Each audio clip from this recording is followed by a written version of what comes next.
Give me a second here. I got a brand new computer.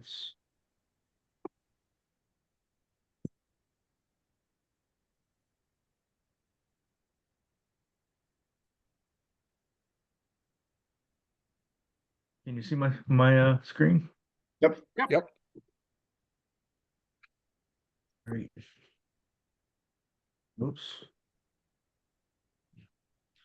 All right. Thanks everybody for coming. Awesome. So when we would have started this process, this paper would have probably been one of two for the evening, but seems like two papers can be a little heavy reading, and things were this was nice for me because it was a nice short one, and I'm hoping that it'll generate conversation, and because there's not a whole lot for me to go through and present with a paper of this length, but I think there's a good bit in here, to talk about, and I encourage anybody to jump in whenever they feel a need. So if everyone can see and hear me, I'll just jump into it.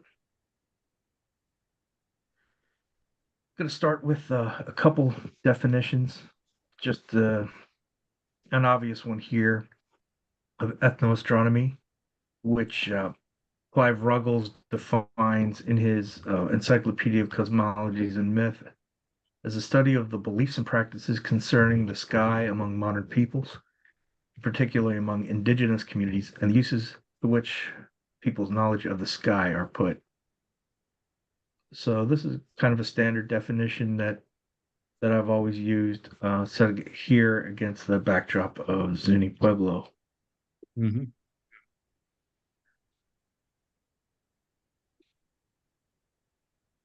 Let me minimize this. So I just want to review a little bit from last month because it kind of lends itself nicely, leading into this paper.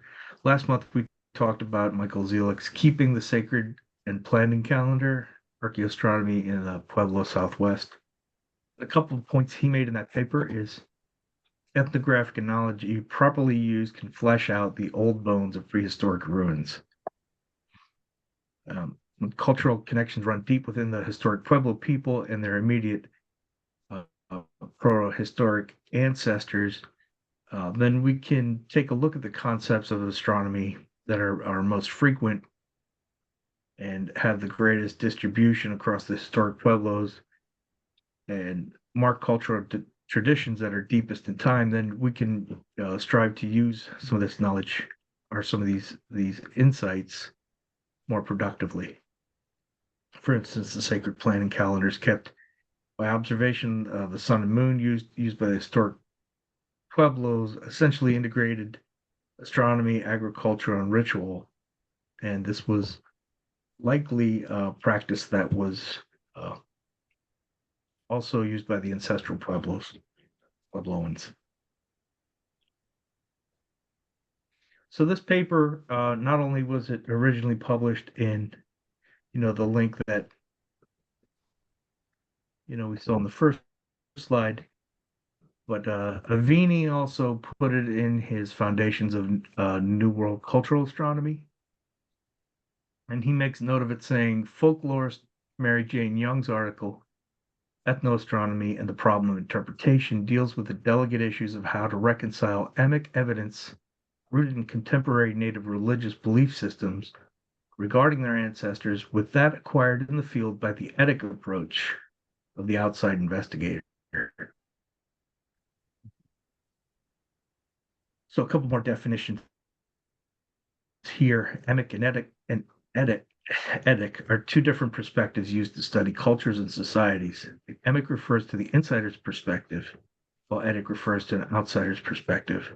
In other words, emic focuses on the cultural norms and values of the people being studied, while etic focuses on the observer's interpretation of those norms and values. So with that background, I'm going to jump right into the introduction. These are couple of the major points that Young uh, introduces us to her work with.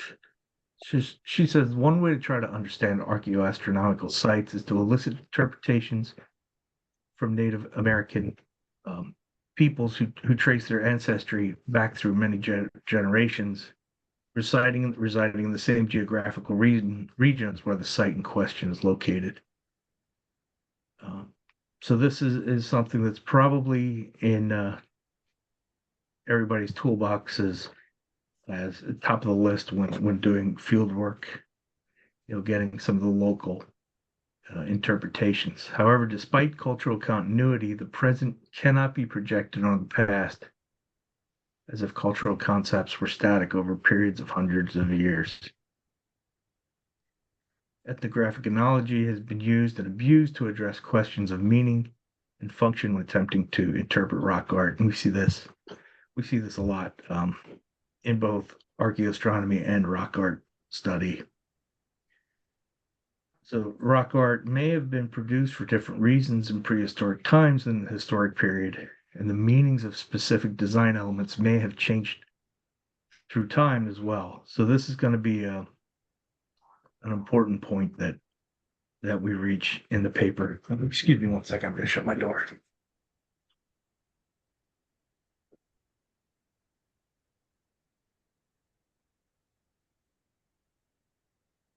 Discussions with tribal members concerning the meaning of rock art are most informative with respect to images of recent date, whereas they still are important for older figures. Contemporary interpretations may not reflect the original meanings of such images for the reasons or the reasons for their production. And lastly, contemporary interpretations must be projected on prehistory only with the greatest caution and full recognition of the dynamic aspects of tradition. So there's a lot to unpack there. Um, if anybody has any points they want to discuss out of here with our intro, I mean, there's a lot here that's foundational to the work that a lot of us do. I like that first comment. The ethnography analogy has been used and abused. I think that's good to just say it right up front that it's gone both ways, and you have to understand the sources and the source material that was used for the interpretations you're looking for with a very critical eye. Right, and you see that a lot in the research where, here in particular, we're talking about consulting tribal leaders and the community.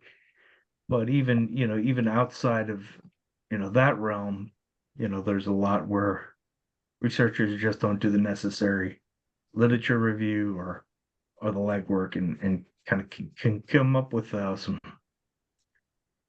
pretty off the wall things that don't jive with the archaeological record.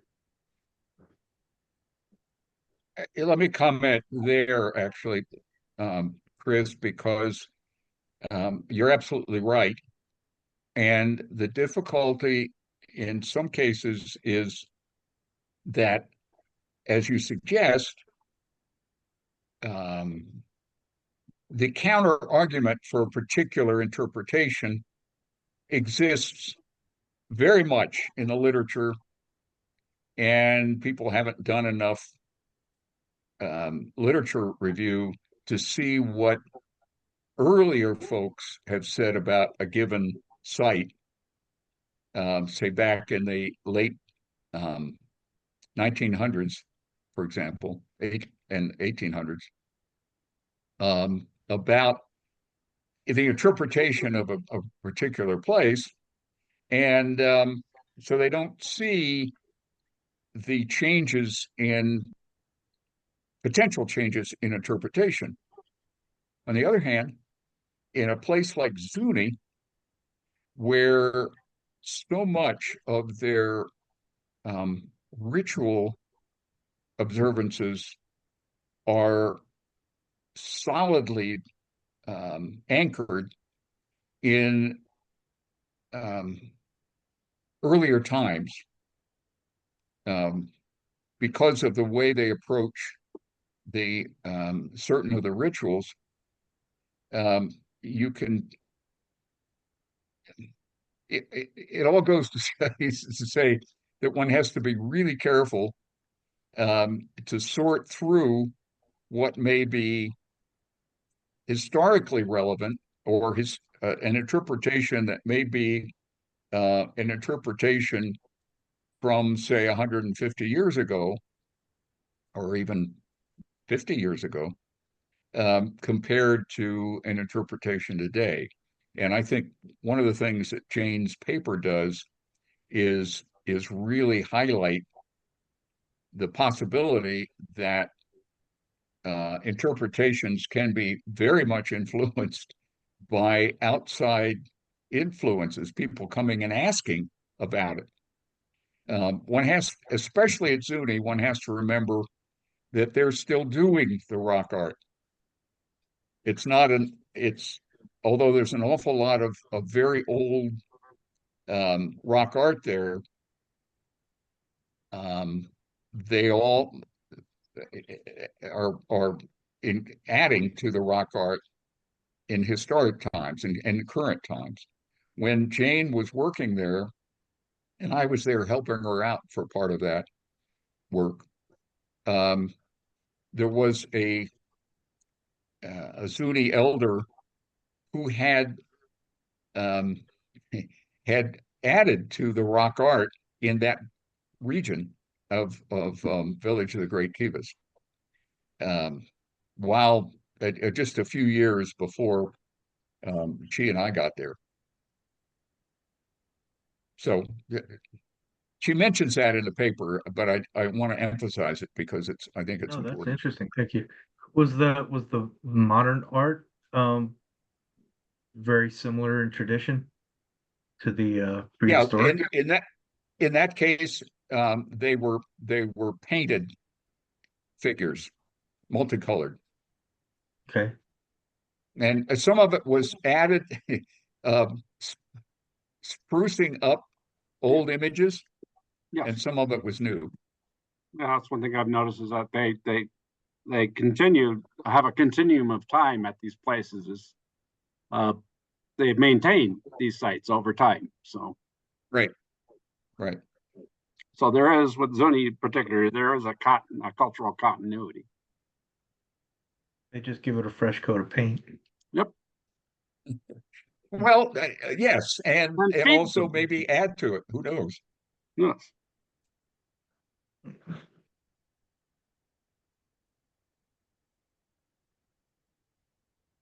Okay, so her next section is Zuni interpretation of rock art. So she discusses how the Zuni accounts recorded in 1930 and the ones she recorded in 1979 both describe this section of rock art. This panel is a depiction of poisonous insects carved by a war chief. As he was carving them, he sang a song requesting the insects to sting the Zuni's traditional enemy, the Navajo. So it was almost as a form of sympathetic magic, I would think, maybe as or at least that interpretation as the carving was done and the song was sung, that it could actually bring harm to their enemies.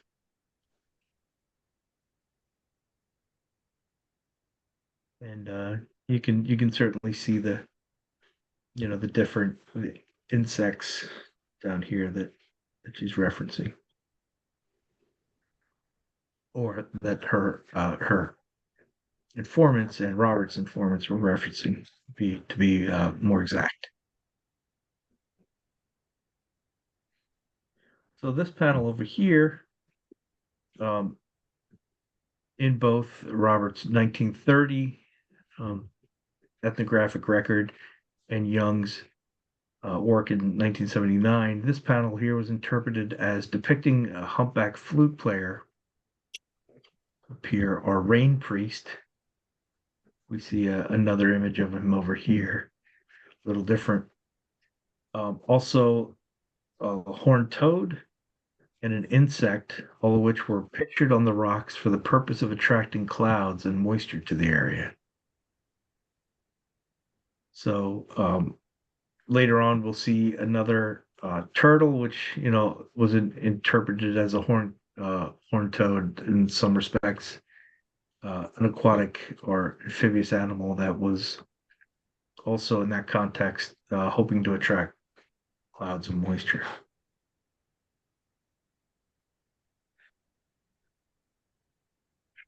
Moving on. So this actually comes out of some concepts in her introduction, where she talks about distorting feedback, which is really I think the underlying theme of this paper.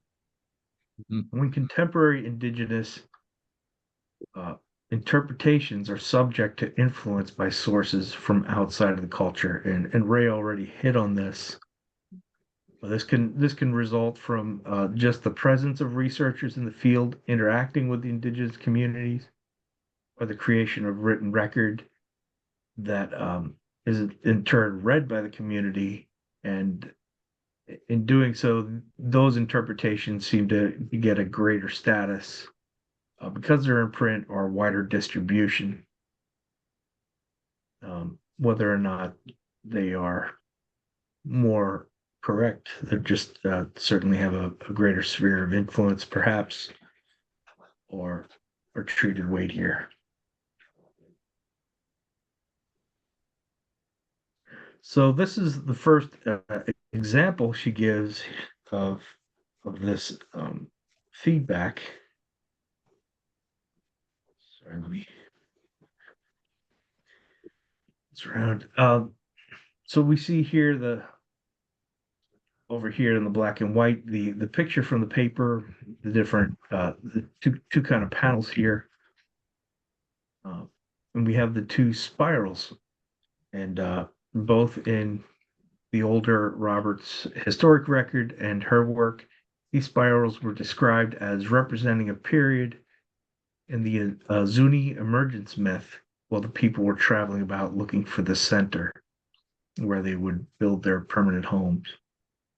So this is, a common theme in the area: the emergence myth, the initial humans coming up from the Sipapu, and the traveling looking for the center before that happens.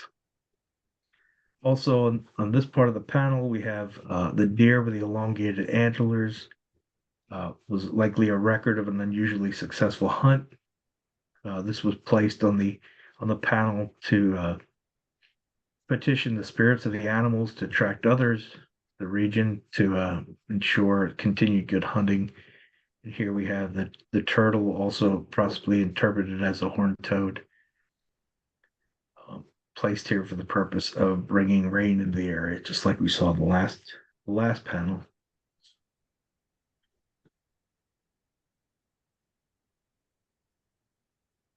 So what happened in the intervening years? Young's 1979 Foreman provided the same information as Roberts' work from 1930. Her colleague had read Roberts' written record, and she stated that he thought it was essentially correct. So she makes the point to say that it's unclear as to whether his interpretation came from Roberts or if it came from some older oral tradition. Now we hear Fahada Butte. She makes the point that after the popularization of the light daggers of the spiral petroglyph of Fahada Butte, that was published by Anna Sofar and her colleagues, several individuals went to ask the community their contemporary art.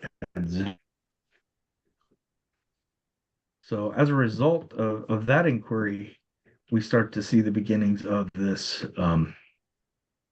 portion. She talks about one of her colleagues now believed in 1981 that the spirals at the village of the Great Kivas were solstice markers, even though the configuration required to produce the light and shadow phenomena did not exist there.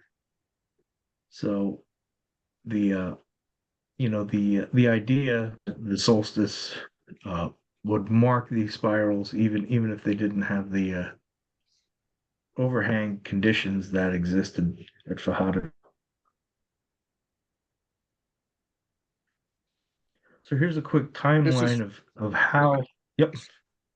Excuse me. This is an example of the substitution of an idea into an image, or the explanation of an image,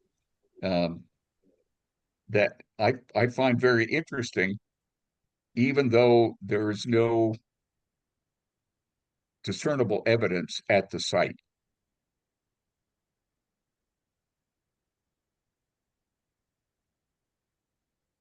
Interesting.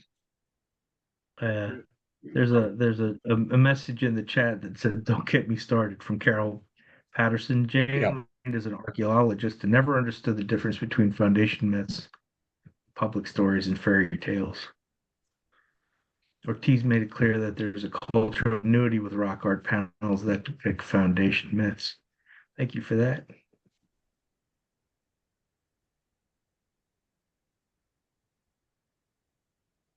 So let me switch here.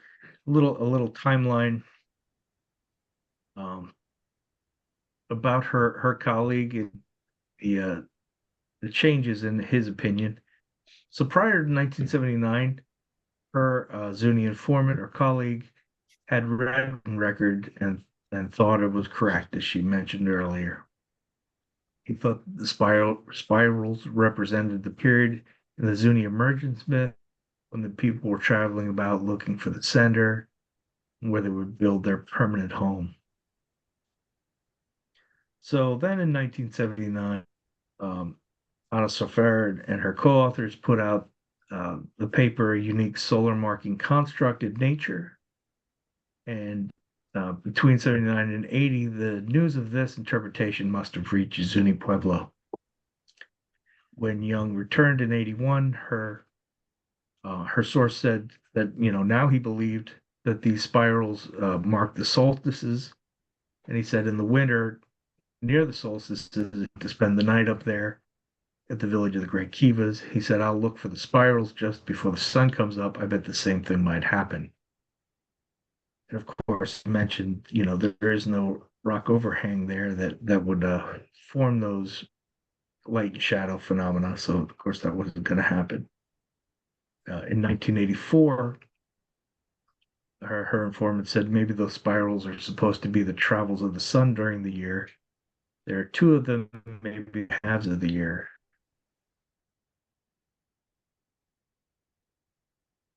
Him that just 3 years earlier, he thought these same spirals represented the journey in search of the center. He replied, well, they mean that too. So a perfect example of how outsider interpretations, can feed back into the community and affect interpretations. Comments before I move on, or? Just that I think I hear that from many different indigenous people, that there can be multiple meanings. So it doesn't surprise me in the least. Yeah. And the point of her paper is, how things change due to this feedback. But essentially, I kind of like this duality that he's referencing to, and maybe there is a point to that. And I think it's important that as we move forward in our research and things like that, we involve in more and more Native American peoples, that we're going to start seeing, different viewpoints on the past interpretations. Mm-hmm. And they're just as valid today as they were back then. So, Indeed. So moving on to this panel here, in 79, young Zuni colleague explained the elements of this panel as referring to a folk tale. And this is the same idea that was reported to the people working with Robert in 1930, that the zigzag from the moon, the star, to the owl represents the owl's flight during the night when it was on the Navajo, and then returned to the Zuni to report the number and location of the enemy to the Zuni war chief. Basically, the owl's flight through the sky, and then we have the symbolic star and crescent moon.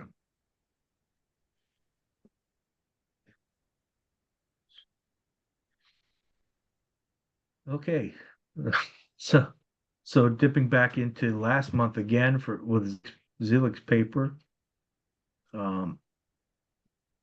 he made a mention that the prehistoric observation of possible rock art record the 1054 supernova, which formed the supernova remnant, now called the Crab Nebula in Taurus, played a key role in sparking southwestern astronomy, at least among astronomers. And then she quotes Brandt and Ray here, which she says, because of the propensity in men to notice and report unusual sky events, particularly if they correspond with a terrestrial event of great might well have area. Rock art configurations such as the one at Zuni, which depict a star in close association to the crescent moon, as we see here, were used to support this interpretation. So I'm going to pause there.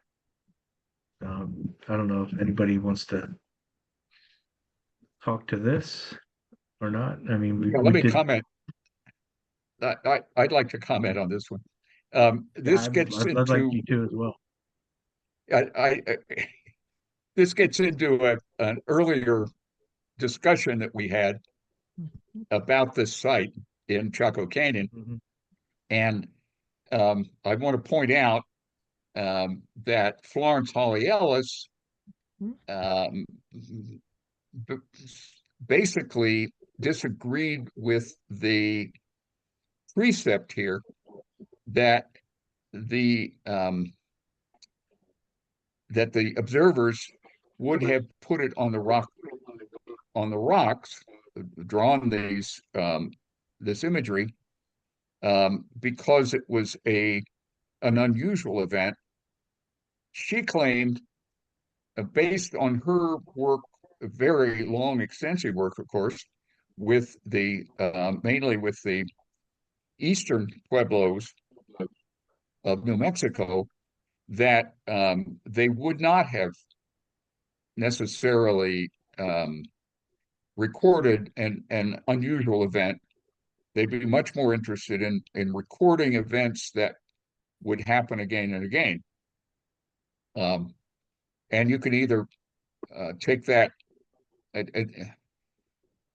Here again, we have a difficulty of somebody in historic times trying to interpret something that an image that was actually, if our hypothesis is true, that was put there in 1054 AD,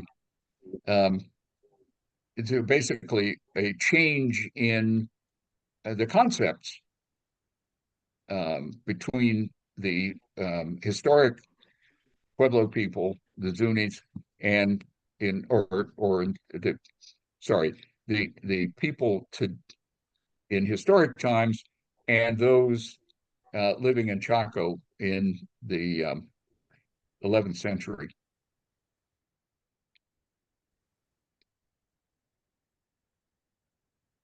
And of course, there's other, I believe she was the one, but it could have been someone else who pointed out that those symbols were a sun watching station symbol used by, I think, the Hopi.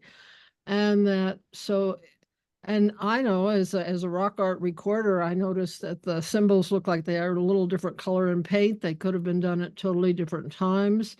Since we can't date them, there can be multiple levels of meaning, and this could have been a sun watching station that actually somebody observed that. I mean, but without having the dating techniques, although they're coming around, maybe we can get something more out of some of these. I don't think we can say what it is for sure. I agree. And that, part of what the modern interpretations of Native American, it means a lot of different things. So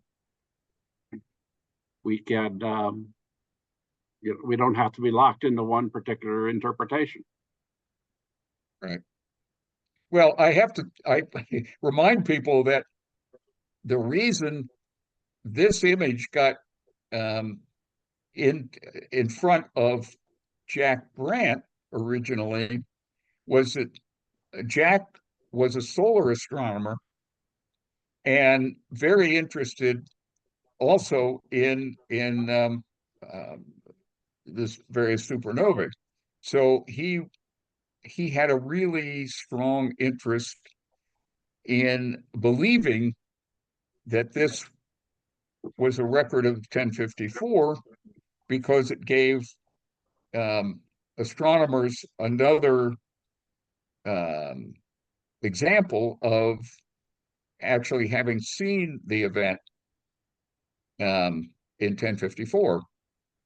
They're hard to come by because in the European record, for example, there's a couple of very iffy records that, and of course there's a record in China, but it's peculiar that this event was not recorded more broadly in medieval Europe, because it would have been very, very obvious. And we're actually, I don't know if anybody's heard about it, or we're about to experience a similar event. A new star is going to appear in our sky sometime in the next couple of months. That's correct. Going to be a nova, not a supernova, a nova. But it's going to be up, they say, up in Corona Borealis. So these things do happen. Keep an eye out.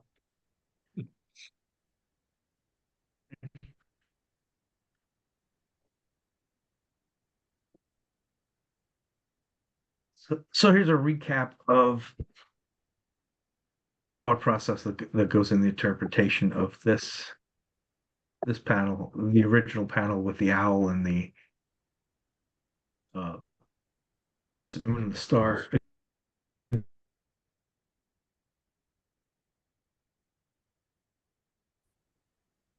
Again, he agreed with the statement that the zigzag from the moon and the star to the owl is the owl's flight during the night, would apply on the Navajo, and then return to Zuni to report the number and location of the enemy to the Zuni war chief.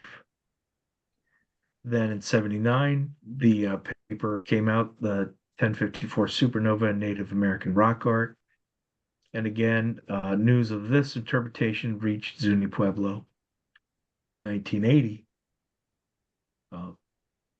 When Young returned, she said, the same colleague now suggested that the same petroglyph represented the supernova explosion of a long time ago. A year later, a tribal historian gave an interpretation of the panel. It was said that someone had visited the Pueblo and told him about the Crab Nebula, and that several astronomers suggested this panel recorded the supernova explosion of 1054, which resulted in the formation of the Crab Nebula. So here again, we see that as a reinterpretation, or some Zuni associate this entire panel, not just the star and the crescent, with the supernova explosion, to the extent that even the zigzag alone could be associated with supernova explosion. So they're taking the whole panel saying, okay, if this represents the supernova, the kind of abbreviation of that panel in just the zigzag could represent the supernova in and of itself. So that came to light with several Zuni who identified this drawing of the snake at Zuni Pueblo as the Crab Nebula, while others described it only as a snake with a zigzag body.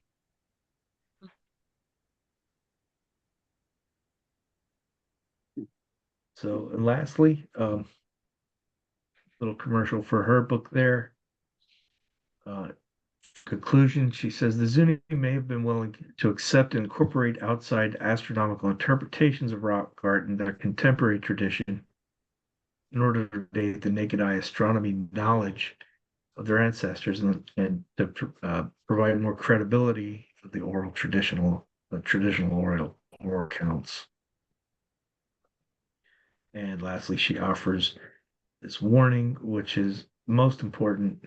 One cannot simply decode astronomical motifs in rock art solely on the basis of present day traditions, or even worse, the well, it looks that way to me stance of an outside observer. So I think thank you for this, because I think there's a number of cautionary tales in this article, and I'm delighted that you picked this one to discuss, because it's excellent for that, from that standpoint. Yeah, there's a lot of good stuff in there for such a short article. How many of you have, by any chance, been to one of the Zuni ceremonies? In particular, Bob and I have been fortunate to be at Shalako overnight. Have any of the rest of you had that opportunity? Never been to Shalako, but other ceremonies, yes. Yeah, I haven't been to Shalako, but I've been to Wamwe Bean Dance in the Kivas several times up in Hopi, Third Mesa. So Oh. Similar. Yes, I've been there many times. Yeah. Well, what impressed me, and this was early on, before way back at the USGS.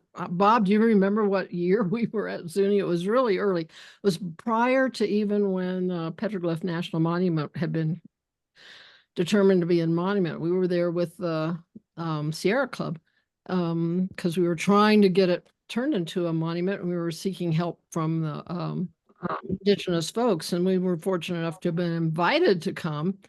And I was amazed at the songs and the memory of these songs.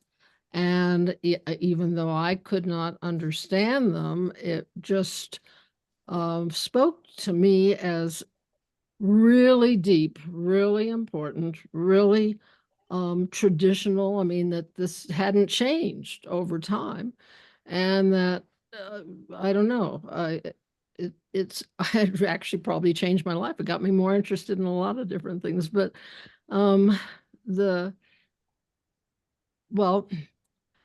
more than just being there all night and hearing those songs is also understanding that you really need to know more about the societies, the different, apparently, and Carol may know more of this than I do, there's different groups that are associated with the different directions, north, south, east, and west. They have their whole universe is laid out. They have their particular important ceremonies that are needed to be done. And just recently, I was at a scientific meeting with one of the Zuni friends who was very upset because the knowledge of the West had died with the last keeper of that knowledge. there are secrets that even within those groups are not shared, and that knowledge can go away. I've had similar stories in Australia where, you know, if they're not, if you're not a part of that group, you're not gonna know the, and I don't know. Can I I'm speak rambling for, here, but it just seemed important. can I go back to your owl panel? I can't see it on the screen because I'm talking, but the Pueblo people, they have a different cultural direction when they read their panels. It's from right to left. And it's the Which Western group? point of view is always from left to right. So you're automatically assuming that the owl went over the moon from left to right. But in the panel, go back up to the owl panel, if you can. Yep. Can you Okay, see? okay. So see at the top, this is the beginning of his journey, back and forth, back and forth. That's all that zigzag means. The cross means to cross over the moon like he does, which means the sky. He's put you in the sky. He comes down over here to the bottom and comes back up, and he's told the Zunis where the Navajos are. It's so simple picture writing. I can't tell you. And it was recorded in 79, which is, or no, 32 as a common Zuni folktale. So you've got different levels of descriptions on these panels. You've got the decrees of faith and very mythical, the foundation myths. But when you get just a common folktale like this, just put right out in picture writing. It's so simple. It's for me to read. I would never, I mean, I'm able to filter through the continuing years when a distortion happens, as you say, and you get all this influence from Western interpretations, and then they say, well, yeah, maybe that's what it is. They're kind of protecting their intellectual storage, their privacy. They start covering it up and going with what the Western people say, so that nobody will dig too deep, so they can protect their culture, basically. And so it's very difficult nowadays to penetrate that. So what I mean, I'm not the only one, anybody can do this. Build a relationship with the Zuni, a Zuni or family, participate in Shalako like I have, where you really go to the house, prepare the meals for 3 days. I bought supplies for their Shalako house, the front door, and 5 doors actually. And they paid me back by just welcoming me and telling me deeper, deeper and deeper what these ceremonies were all about. And they just love to share, but they don't want to be humiliated because it's not scientific. It's you can't just say the biggest problem is Western interpretation. They just want to know what things are. Is that a horned toad? Is that a deer? What species is it? And if you get to know them and read the myths, you realize that they're sort of they're metaphors for something else. The toad attracts moisture. So the toad is not just a species of a toad, but a toad-like figure with dots all over him to attract the moisture. And this is very important. It's like brings like. It's something that Western people don't understand because we have all the scientific explanations for why the storm clouds come, but clouds are brain bringers in any method that they can conjure up. If it works once, it might work again. So I'm sorry, I won't say anymore. Thank you. No, thank you for that. That was wonderful. It's also been sort of my experience, you know, when I was started out rangering up at Mesa Verde, you know, I had Hopis come and tell me you need to come to Hopi and learn what this is all about and experience it. And through that over many years, going to, you know, summer dances and winter dances, and you have an unspoken education. It's, you know, you end up getting your questions answered. and you learn things along the way. So, and that's an important part of it. And to realize that, you're also talking to one person, one interpretation.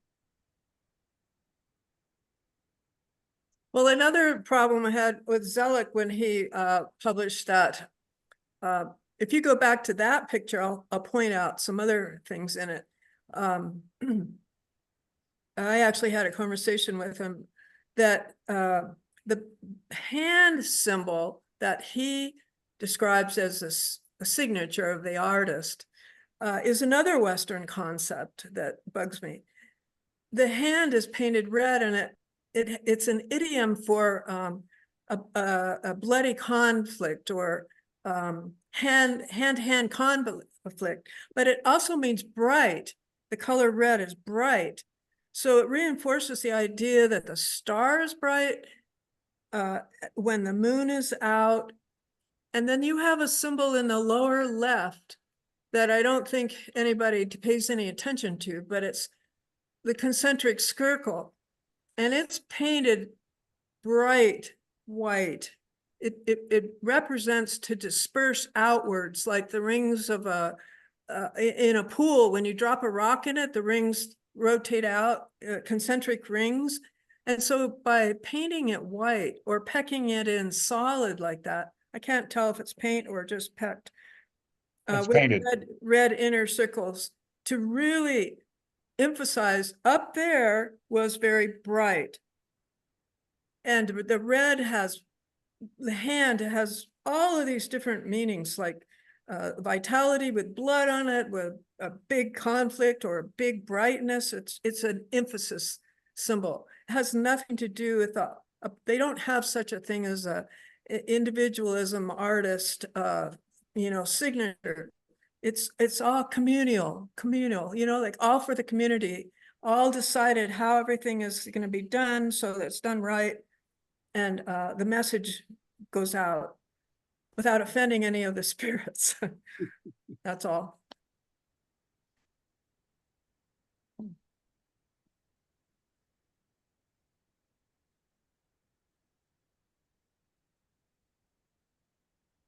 It's interesting. Thank you.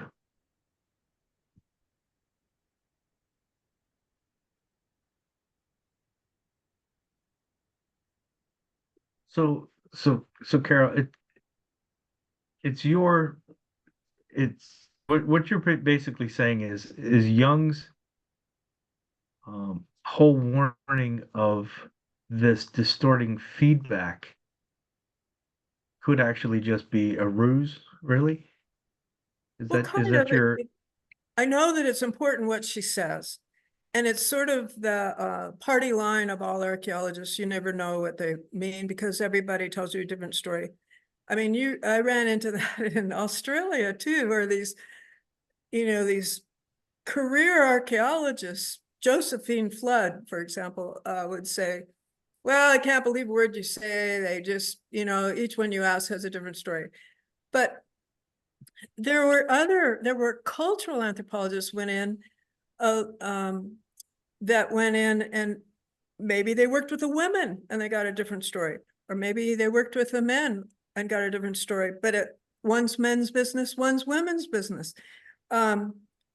Dig in deeper and make a relationship with them, and all of a sudden all these stories come out, and they just go right up and read the panels that could be very, very old, but in my experience, I check it with my technique. I use the gestures and the spatial positioning of things, like the owl painting. I knew right away their cultural preference is from the right to the left. And I knew right away it's spaced up at the top. So it begins at the top and goes down. Otherwise, they would have reversed all that if it read the other way. Or if the owl flew over and then flew back, it would have, there's a whole lot of different things. But I can pick out, I don't want to brag about myself. I just want to tell you, there is a technique to bypass this Western worldview that's so stilted. And the Emic and the etic that she talks about, and we had a lot of discussion about that in Australia. How do you get into the Emic point of view? How do you work with the Zunis and not ask them, what is it? But how do you understand it through your culture? And just open the door a crack so that they don't feel like they have to say it in your language, but in their language. And when I go back through these old, they're 150-year-old ethnographies, and yes, you have to filter out the ethnographers' cultural filters, but when they learn the language and they write what it is in a literal translation, then you get the metaphor. Then you understand what toad is all about, because they have a different word for it. You understand the lobe circles, why the twins wear those funny lobe circles on their heads. Just in the footnote, just in the translation of this obscure thing that says the twins are the mouth of the sacred bundle. Now, what the heck does that mean to us? Nothing. Where's this picture of a sacred bundle? No, it's some kind of metaphor that has everything to do with their emergence, who they are as a culture, how they define themselves as Zuni based on the twins, who were the first ones out of the emergence, and how a lot of things like spirals are something to remember who they are and where they emerged from and how they found the center place. There's all kinds of things about spirals, whether the tail's up or down or sideways, whether you go into the center and come out, or whether you go from the outside in. And Jane just never scratched the surface. That's all I can say.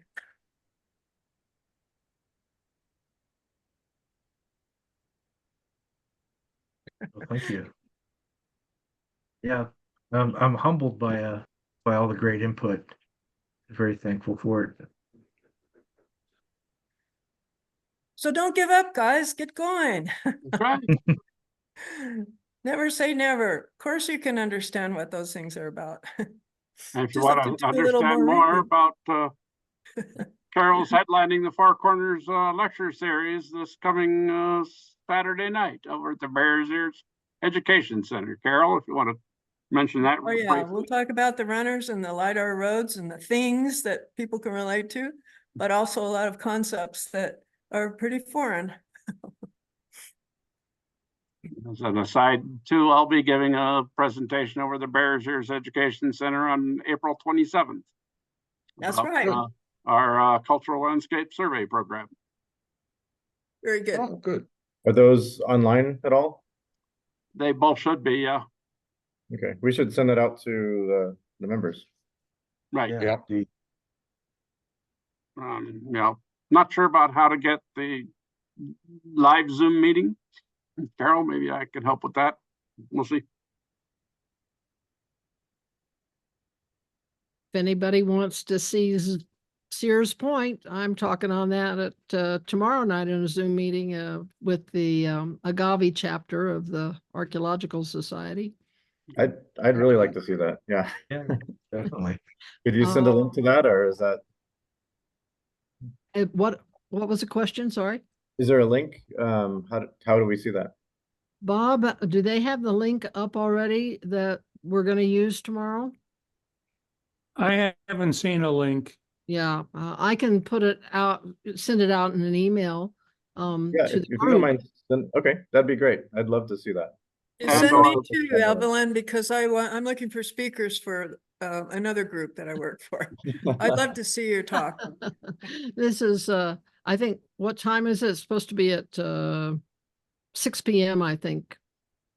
6:30. We're going to be on at 6 to set up, but I think it starts at 6:30 tomorrow night, Arizona time. 6 Arizona, okay. And as a final kind of a little aside, I did a interview with Santiago Flores of Science Friday. He's out of Colombia. He works for I forgot the name of the paper journal, web journal that he's writing. They're writing an article. So got my name through the folks in Argentina. So gave him a little interview on kind of what we're doing. Good.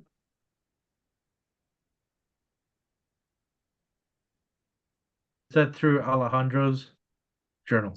I assume he got my name through them somehow. Yeah, he's done a couple of interviews. I think he didn't give me the names of people, but it'll be coming out maybe later in April or. But it's yeah, he's from Colombia, so. But it's also through Science Friday. Okay. Yeah, we have a relationship with that journal, with the Journal of Journal of Astronomy and Culture, where we're publishing some of their abstracts in English, and they'll be publishing some of ours in Spanish in the journal. So we have a reciprocal relationship going with them. Yeah, he writes mainly for a web journal called El Malpai or something like that. El Malpai or something to that effect. So I'll send it and make sure everybody sees it when it comes out. Good. Well, thank you very much, Chris. This is, I'm glad you picked this article. Yep. Well, thank you guys. I Good mean, one. Good one. I you guys enjoyed it, have made especially it based on some other special. things I'm reading. What's that? I said it was very helpful, especially for some other things I'm reading, Ray. Oh, good. All right. Excellent. Thank you. Thank you very much. That was fun. I'm looking to try to book a guest speaker next month. I'll let you know via email how that goes. But there was some pretty good research I saw last week that I'm trying to get her contact information, have her present to us next month. So I'll keep you apprised of how that goes. Okay, that'd be great. Things to do. Thank you. Have guest speakers, integrating those would be a good idea. All right. Well, thank you guys, and have a great rest of your night. Good All night. right, bye all. Thank you, everybody. It's Good seeing everybody. Thanks. Might be in touch with you, Chris. Bye. Bye-bye. I'll be in touch with you tomorrow, Carol. All righty. See ya.